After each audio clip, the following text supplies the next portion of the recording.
नमस्कार दोस्तों। एक बार भगवान शिव जी पार्वती जी के साथ हरिद्वार में घूम रहे थे।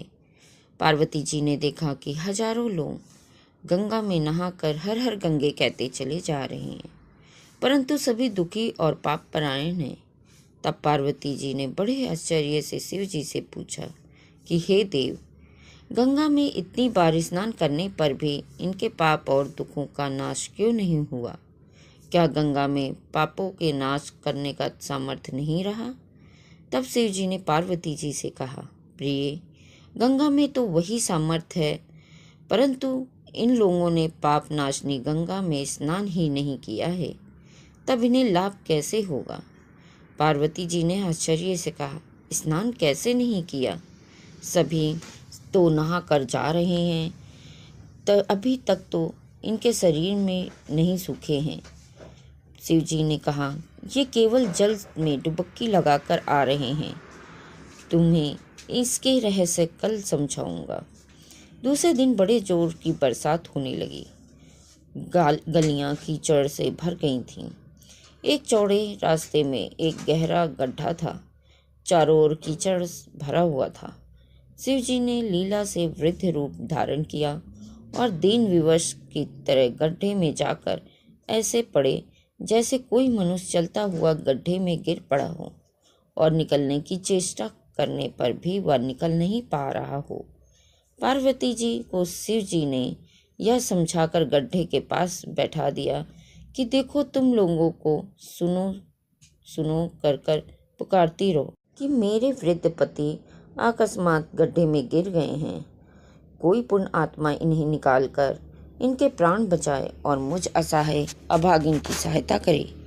शिव जी ने कहा, जब कोई गड्ढे में से मुझे निकालने को तैयार हो जाए, तब बस इतना कहना कि मेरे पति सर्वदा निष्पाप हैं, इन्हें वही छुए जो स्वयं निष्पाप हो। यदि आप निष्पाप हैं तो इनको हाथ लगाइए, नहीं तो हाथ लगाते ही आप भस्म हो जाएंगे।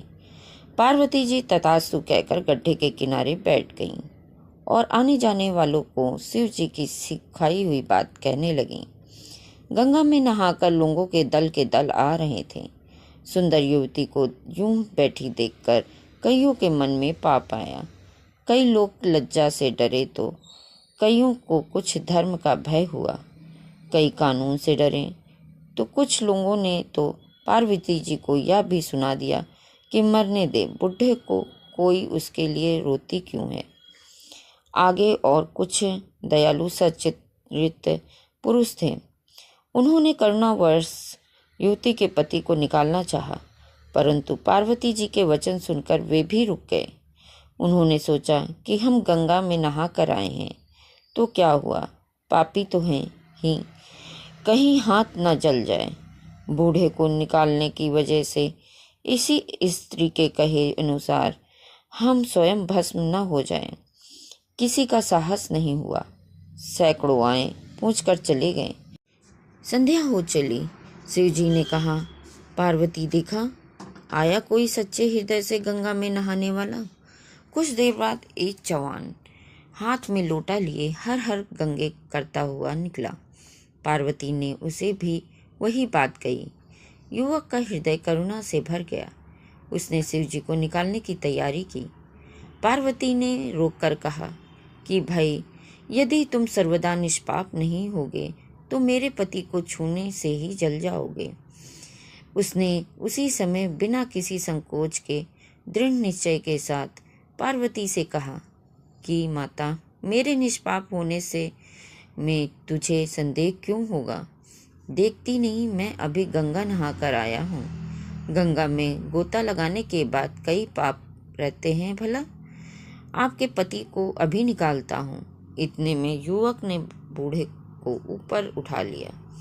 शिव पार्वती ने उसे धर्माधिकारी समझकर अपना असली स्वरूप प्रकट कर उसे दर्शन देकर कृतार्थ किया। शिव जी ने पार्वती से कहा कि इतने लोगों में से किसी एक ने ही गंगा स्नान किया है।